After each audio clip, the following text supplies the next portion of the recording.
श्री गजानन विजय ग्रंथ अध्याय 20वा. श्री गजानन महाराजांनी लक्ष्मण हरी जांजड यास बोरीबंदरावर परमहंसाच्या रूपात भेट दिली. गणेशाय नमः. जय जयाजी रुक्मिणी वराहे चंद्रभागा तटविहारा देवा वरद पाणीधरा दासगणूच्या मस्तकी तू भूपांचा भूपती अवधे आहे तुझ्या हाती मग माझी फजिती कार्य ऐसी मांडली माझे पाप ताप दहन कर कृपा कुशाने करुण आहो आनंदी सदा मन तुझे भजन करावया यात अंतर केल्यास वृद्धा येईल लागले दोष खऱ्या थोरांसी आपणास बट्टा लावून घेऊ नये म्हणून हे श्यामसुंदरा राहे रुक्मिणीच्या वरा पांडुरंगा परम उदारा माझी इच्छा पूर्ण करी. सो समाधीस्थ झाल्यावर श्री गजानन साधूवर म्हणून लागले नारी नर आत काय ह्या शेगावीच्या नग भस्ती असता गेला निश्चिंती आता काय येथे माती राहिली आहे निष्फळ समुद्राच्या आट्या गेला भर कोणा त्याचे करणार कौतुक या जगामध्ये आता खेपा शेगावात करणे आहे की निमित्त देव नसता देव्हाऱ्यात माळा बांधणे व्यर्थीची ऐसे कित्येके बोलती परीती असे साच भ्राती महाराजांनी दिव्य ज्योती अदृश्य आहे तेच ठाई देवी इंद्रयणीच्या तिरी ज्ञानेश्वर समाधीस्थ जरी ते आहेत भेटले परी तेच ठाई भाविका तेसीच शेगावात श्री गजानन स्वामी समर्थ ऐसा दयाचा सिद्धांत दर्शन त्यांना ते दे होते त्याविषयीची एक कथा सांगत होती. येथे आता कोठाडे नामे होता एक भाविक गृहस्थ हा रायली गंपोळीचा एजंट शेगावी दुकानाचा नित्यनेम होता त्याचा दर्शनाचे श्रोते हो अस्तमनी प्रति दिवशी येते त्याने मठासी बैसुनी समाधीपाशी स्तवन करावे एकनिष्ठ एकदा ऐसे वाटते त्यास अभिषेक करून समाधीस उद्याच्या विजयदशमीस ब्राह्मण भोजन घालावे केले सर्व तयारी अभिषेकाची साजिरी दीक्षा मठाभितरी धाडिली मोठ्या प्रमाणात तई क्रांती म्हणे हो प्राणनाथ हे तुझे काय करिता हाड नाही तुमच्या हातात सर्व खर्चाच्या बाबतीत उद्या आहे विजयदशमी म्हणून पोरा बाळासी कपडे अलंकार अंगासी करून घाला काहीतरी हे अभिषेक ब्रह्मभोजन वरचेवरी न योग्य करणे दिले आपणा ईश्वराने 4 पोर बाळे हो फुटका म्हणे नाही अंगावरती मी लंकेची पार्वती गृहस्थानीची ही का रीती संचय करावा धनाचा हे कांतीचे भाषण गणपतराव न रुचले जाण तो म्हणे प्रपंचाहून श्रेष्ठ परमार्थ वाटे मला तेच त्याच्या कांतीची स्वप्न पडले रात्रीसी उगेन छळे पतीसी तो करतो ते करू दे त्यास तुझ्या बापाचे काय जाते सांगसाचे प्रेम अश्वतेचे वेडे हे बाळगू नको यामध्ये न काही सार धनभूची भूमीवर येते मात्र बरोबर पाप पुण्य मानवाच्या अभिषेक ब्राह्मण भोजन हे परमार्थ का हे पुण्य त्याच्यासाठी वेचिता ते न जाय अनाठाई पेरलेल्या बीजापरी त्याची स्थिती होते खरी म्हणून सांगतो तुझ्या पोरी अडथळे त्या करू नको ऐसा पावन सपनात सांगती झाले पतीस तेने गणपती रावास हर्ष झाला विबुध हो आले हो का हे प्रत्यंतर महाराज येथेच साचार सोडून द्यावा कुविचार आजपासून काहीतरी मुले बाळे कोणाची धन दौलत कोणाची तू न वाही चिंता त्याची ते अवधे समर्थाचे असो गणपतरावाने पूजा केले आनंदाने त्या दसऱ्याच्या मुहूर्त्याने खर्चही केला अमुत्य या गणपतरावाची निष्ठा समर्थपदी साची जळली शुद्ध स्वरूपाची होती पहिल्यापासून लक्ष्मण ही जांजडला ऐसा अनुभव एका वेळा बोरीबंदरावरी आला तो एका सांगतो काही कामानिमित्त लक्ष्मण गेला मुंबईत हा समर्थाचा होता भक्त पहिल्यापासून विबुध हो घरचे काही कटकटीने वैताग त्याच्या घेतला म्हणी काही व्यवसायासंबंधीने आला होता मुंबईत असो बोरीबंदरा लक्ष्मणाला ध्या घरी तो आगगाडीच्या धक्क्यावरी एक भेटला थक्यावरी एक भेटला परमहंस, अजानुबाहू उंच बाजा, दृष्टी नासागरी सदा, ओंकाराचा सर्वदा जप चालला त्याच्या मुखी. तो बोलला, लक्ष्मणा, तू गजाननाचा आहेस शिष्य, ऐसे अजून हताश का होतोस कळेना. तू आपला जेव्हा घरी पुण्यतीर्थी तिथी केलीस खरी. 400 पानाची तयारी करून अमरावतीला गोपाळराव पेटकर आणि बापट मास्तर याचा कैसा प्रकार घडला तो अनामनी. पुत्र शोक बापट्यासी झाला, सुन प्रसादासी, तू तुझ्या गृहासी आला आहे ना सांगते.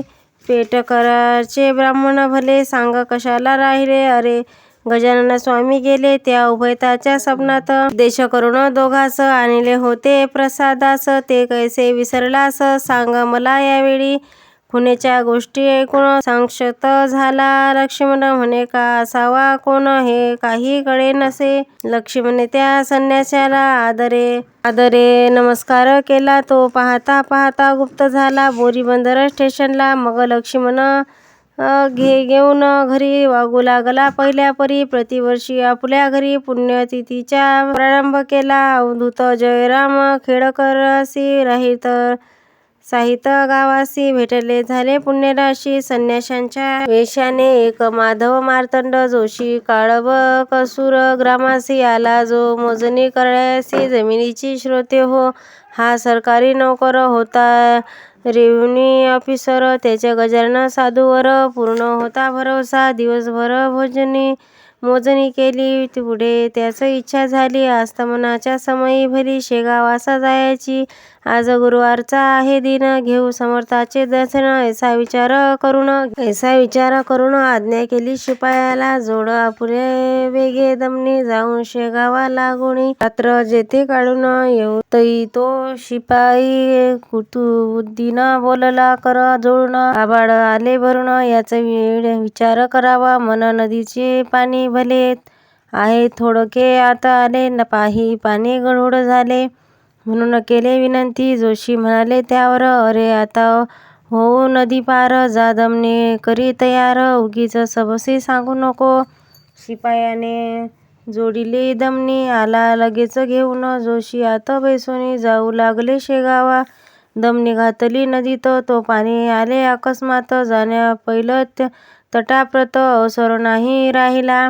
झांजवत बळावला कळकळाट करी, चपला मन नदीचा पूर आला. क्षणा माझी भयंकर मेघवर्षा मुसळधार, झंझावत सुटला वा खरा. शेतकऱ्यांची छपरे उडवू लागली हो. शिपाई म्हणे, कुतुबुद्दीन साहेब येथील आपले मरण, आम्हा लागून उपायाशी आता नसे. तै माधव मार्तंड जोशी घाबरले झाले निजमशी. पाहून लागले समर्थाशी करुणायुक्त वचनाने, हे समर्थ गजानना, रक्षणा आमचे करी प्राण. अशा संकटी तुझ्याविन त्राता न कोणी आम्हा ते.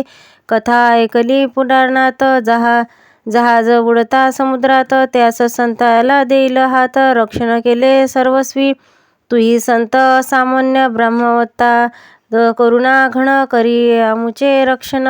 येऊन या पुरामध्ये दमनीत आले जीवन, बैल गेले घाबरून. मग जोशी पुढे होऊन बोलते झाले शिपायास, तू आता मागे सर, अवलियाचे भजन कर, तेच येतील आपणा पार, त्याची चिंता करू नको. जोशी म्हणाले, समर्था, अगाध आहे तुझी सत्ता, वाटेल ते करी आता, तारी अथवा मारी आम्हा. कासरा दिला सोडून, दोघेंनी मिटले नयन, तो काय घडले वर्तमान ते आता पर्यसा. ऐसा महापुरातील पहिलं तटापावली दमनी उभी राहिली येऊन, सडकेवरी शेगावाच्या. ऐसा प्रकार पाहता आनंदले उभयता, पहा एवढी अगाध सत्ता आहे अवलिया बाबांची. पुरा माझी रक्षण केले, निज भक्तांना बुडू दिले. जोशी शेगावाप्रती आले, एक तटस्थ रात्रीस वेद वंदन केले समाधीला. पालखीचा पाहिला सोहळा, दुसऱ्या दिवशी बहुत केला दानधर्म जोशांनी. बाळाभाऊ चिंता पायी ब्रह्मभोजन घालवण्याची, काही रुपये अतिहर्षी जोशी देते झाले. साकल्य कथिले वर्तन बाळाभाऊ लागून, हे नवसाचे ब्राह्मण तुम्ही घालता माझ्या स्तवे, काकी मला रजा नाही काम जरुरीचे पाही. ऐसे सांगून लवलाही जोशी गेले निघून. एक यादव गणेश सुभेदार होता हिंगणीचा राहणार. हा करीत असे व्यापार वऱ्हाडात कापसाचा. यास एके साल झाला 10,000 तोटा आला. त्या चिंतेने क्षीण झाला काही न सुचे मनासी. परिव्यवहार सोडवेना चिंता मनाशी जाईना. फायदा काही होईना त्याच्या मनाप्रमाणे. कायद्यासाठी खटपट करी नाना प्रकारे साजिरी. स्वस्त ना बसती व्यापारी पाहती सदा प्रयत्नांत. हा एकदा वर्ध्यात आला काही कामानिमित्त.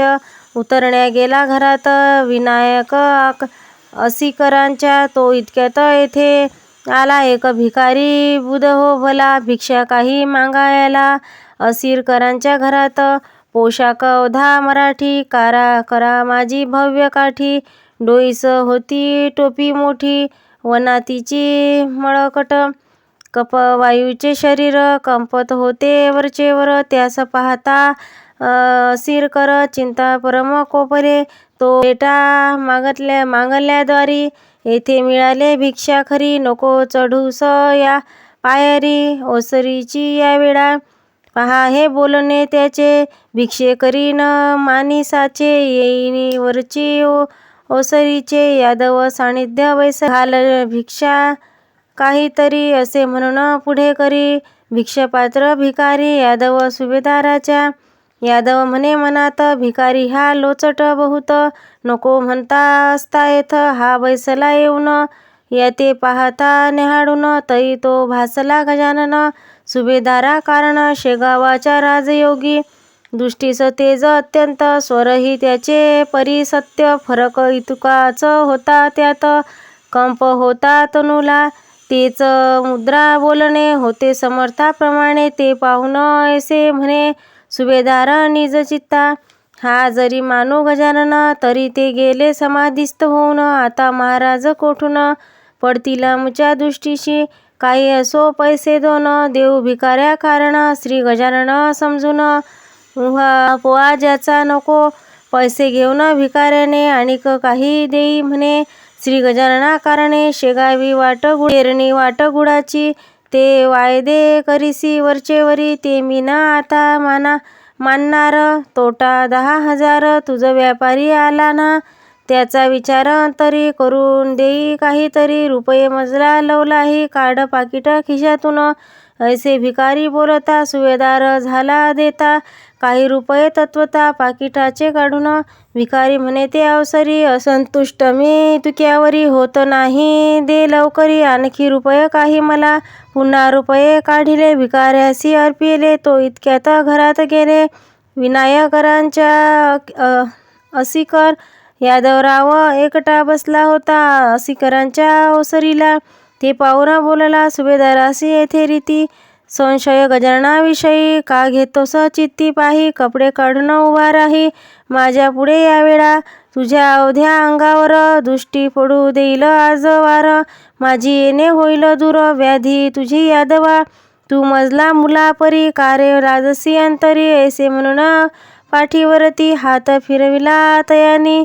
फिरविला नखा शिखात अंगावरुनी. त्याने हात तो आले इतक्यात असीरकर ओसरीला. रुपये घेऊन भिकाऱ्या करी गेला द्वाराच्या बाहेरी. यादवाने बहुपरी तपास केला गावात. परी त्या थांगला गला. शेवटी त्याने निश्चय केला ऐसा आपुल्या चित्ताला की हा असावा गजानन. सुभेदार म्हणे मनासी हे समर्थ असल्या आज दिवशी फायदा होईल व्यापारासी काहीतरी निसंशय. तो सुभेदाराच्या गाड्या आल्या कापसाच्या विकावण्या या बाजारी. विक्री होती किंमत येती झाली तयाभूत. येणे यादव चित्तांत समाधान पावला आणि निश्चय ऐसा केला. जो भिकारी भेटला तो होता समर्थ भला. श्री गजानन योगी राजा समर्थ आपुल्या भक्तासी रक्षण करीते अहर्निशी. निष्ठा मात्र त्याच्याविषयी दृढ तरी पाहिजे मनात.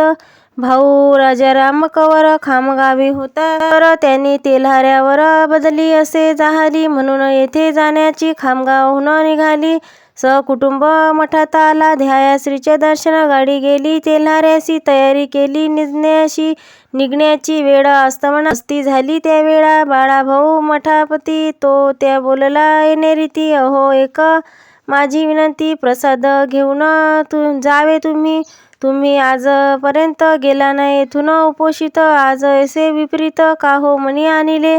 ह्यातून आहे अप्तिपात. हे जाणावे मनात. कवर सांगे त्याप्रत. मला निकड आहे बहु. आज रात्री प्रसाद घेतो. मागल्या रात्री निघून जातो. नसता आग्रह मला नको. तुम्ही न करा या काळी. बोलण्याप्रमाणे निघाले तेल्हाऱ्यासी. डॉक्टर भले घेऊन मुला माणसाला. दमनी माझी बसून. रात्री होती अंधारी. महाभयंकर साजरी. वाटे निशा शोक करी. निज पतीच्या वियोगे. तो चमत्कार ऐसा झाला. तेल्हाऱ्याचा रस्ता चुकला. कोणी न भेटे पंथाला. विचारावे कोणातरी. गाडी अरुंद रस्त्यावर. दोन्ही बाजूस काटे फार. गाडी उभी काठावर. एक भव्य तलावाच्या. म्हणता झाला गाडीवाला, साहेब रस्ता आहे चुकला. हे ऐकून कौराला आश्चर्य वाटले मनासी. खाली उतरून तो पाहता. तो अवधे दिसले विपरीत. अपशब्द बोलला बहुत. तो त्या गाडीवाल्याला, तू तेल्हाऱ्याचा म्हणून तुझी गाडी केली दान. आडमार्ग आणून आम्हा कैसे सोडले. काय होतास दारू प्याला म्हणून हा रस्ता चुकला. वाट तुझ्या डोळ्याला दिसली ऐसी न सांग मज. तेल्हाऱ्याचा रस्ता थोर आम्ही हमेशा वाहतो साचार. मग आडमार्ग गाडी कैसी आली तुझी. ऐसे कवर बोलला गाडीवाला. जोडी हात का हो मजला शिव्या देता. म्यान अपराध केला की ही हमेशा भाडी करीतो. तेल्हाऱ्याहून येथे येतो. वाटेल तेव्हा गाडी हकालतो. रस्ता अवधा माहीत मज. बैलही ना कोठे अडले. ते नीट येथेच आले. तलाव पाहता स्तंभ झाले. हा न रस्ता तेल्हाऱ्याचा. मग कवर समजला मनात हे समर्थाचे आहे कृत्य. प्रसाद घेतल्या विरहित काही मी निघालो. बाळाभाऊच्या विनंतीला मी मान दिला म्हणून मला माझा रस्ता चुकला. आता वाट गवसे कशी. हे भयंकर कनन्य. येथे म्हशी त्राता कोण. गजानना तुझं वाचून रक्षण माझे कराया. तो तळाच्या दुसऱ्या बाजूस घागरमळ्याचा आवाज झाला. डॉक्टराच्या कानी पडला. जेणे आला थोडा धीर. गाडीवाल्यासी म्हणे कवर रस्ता नाही फार दूर. या चाहुलीचा सुमार धरून गाडी हाण आता. ते त्याने ऐकिले. काट्या कुट्यामधून नेले. नीट रस्त्याला लाविले. या आपल्या गाडीस खांब रस्ता लागता भला. डॉक्टरांची चौकशी केली. ती ऐशाप्रती समजली गोष्ट त्या कवराते. हे शेगावाचे शिवार आहे अजून साचार. मग म्हणाला डॉक्टर चाल शेगावी परत आता. सूर्योदयच्या समयाला शेगावासी कवर आला. वृत्तांत बाळाभाऊला केला सर्वांना निवेदन. बाळाभाऊ म्हणाले हेच आज बरे झाले. व्यक्तिपाती न जाई दिले समर्थांनी तुझला. आज प्रसाद ग्रहण कर. उद्या न हो तेल्हारा. करू नये कधीच खरा प्रसादाचा इन्कार. समर्थाचे तुम्ही भक्त म्हणून तुला आणिले परत. नवसाचे अवधे बेत सिद्धीस जावे अशक्य. संताचे जे असेल मनी तेच येईल घडून. भरवसा त्याच्या चरणी ठेवून स्वस्त असावे. दुसऱ्या दिवशी प्रसादासी घेऊन गेला तेल्हाऱ्यासी. आता पुढील गोष्टीसी अवधान धावे श्रवणाते. एक रत्नसा नामे नर होता जातीचा भवसार. तयाचा मुलगा दिनकर होता 1 वर्षाचा. त्यासी शोभनीचा रोग झाला. कोणी म्हणाले सटवला. बालक अवधा सुकून गेला. रक्त न राहिले अंगात. दिसू लागले अवधे हाडे. वरती नुसते कातडे. वैद्य आणले बडे परीन झाला उपयोग. मुलगे रडत राहीना. दूध पाणी घेईना. ज्वारमुळीच सोडीना. पहा तयाचा तनू ते. वैद्य म्हणती रत्नसासी आता औषध न देईयासी. हा तुझ्या हातासी लागणे आहे अशक्य. शक्यता शक्य विचार सुज्ञ करावा निरंतर. उगीच पुल सागरावर बांधावया जाऊ नये. ऐसे ऐकून रत्नसाला रडू लागली ढसाढसा. शेवटी विचार तिने ऐसा केला आपुल्या मनासी. एवी तेवी मरते पोर माझे आता साचार. पाहू करू एक बार उपाय हा शेवटचा. दिनकरांचा अंतकाळ आला होता अति ज्वाळ, धरणीचे माणसे सकळ लागली श्रोते रडाया.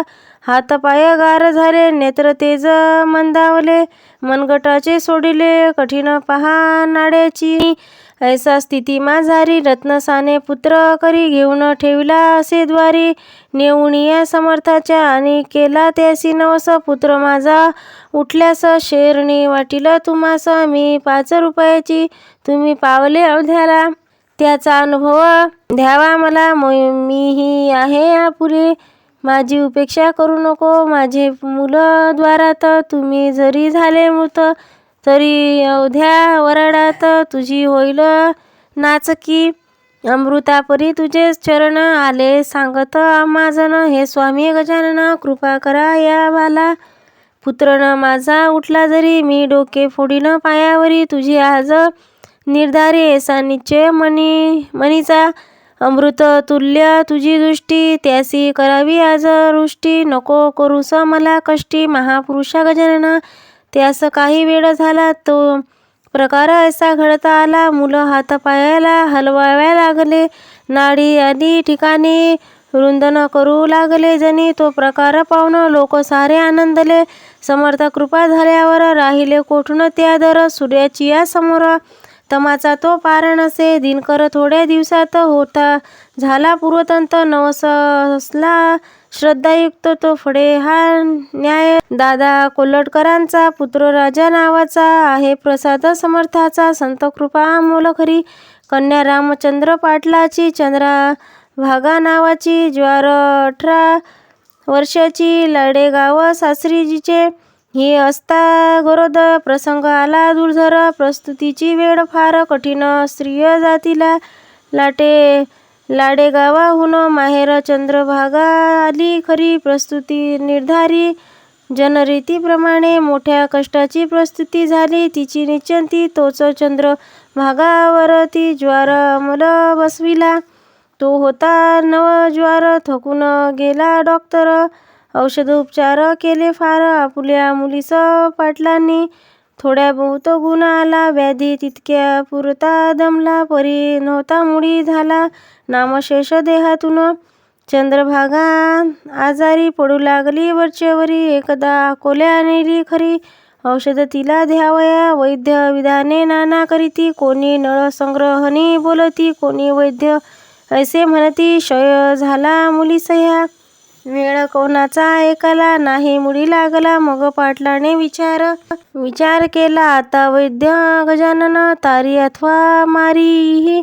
अंगारा लावा प्रतिदिवशी, तीर्थ द्यावा प्यायसी. समर्थाच्या पायाची, पिता मोठा निष्ठावंत, समर्थावरी अवधी हेत. हळूहळू त्या मुली प्रेत गुण येता झाला. तिला उठवया नव्हते शय्येसी, तिचे झाली दर्शनासी. पायी चालत मठाते, हे महत्व अंगाऱ्याने. निजवंत निष्ठावंत ज्याचा भाव, तयासी पावे देव. उपास्थपदी भाव उपासके ठेवावा. रामचंद्राची अंगना, जानकीबाई सुलक्षणा. परी देवयोग सुटेना, तो भोगल्या वाचुनी. वाताचा झाला विकार, जानकाबाईस साचार. पोट दुखून वरचेवर, काही उपाय चालेना. औषध देता दबे वात, पुन्हा उठे पुनर्वत. ऐसा क्रम दिवस बहुत चालला होता श्रोते हो. त्या वाताची अखेर होती झाली मस्तकावर. मेंदू बिघडला निर्धारी, गेली जाणीव मावळून. वेड्यापरी करावे वाटेल ते बोलावे, कधी उपाशी निजावे, कधी बसावे जेवत. कोणी म्हणती लागले भूत, कोणी म्हणती रोग सत्य. काही बंधू लागले येथ, हा करणीचा प्रकार असे. काकी जितके असती जमेदार, त्याचे असते वाकडे फार. दुर्बळा आपुले दावी जोर, चटूक करणी करून ह्या. औषध उपचार बहुत केले, जाणातेही आणले. गंडे बहुत बांधिले, परी जानकाबाईच्या पाटील घराण्यात. जानकाबाई पाटलाच्या घराण्याची श्रीमंत, तो सापडला अडचणीत. म्हणून येता झाला उत अवध्या त्या दांभिकांना. कोणी अंगात आणावे, वेड्याचे निदान करावे, काहीतरी सांगावे धनास्तव्य पाटलाला. तो बिचारा सारे करी, आता बरी न होय परी. विचार त्याचे अखेर ऐसा रीती ठरविला.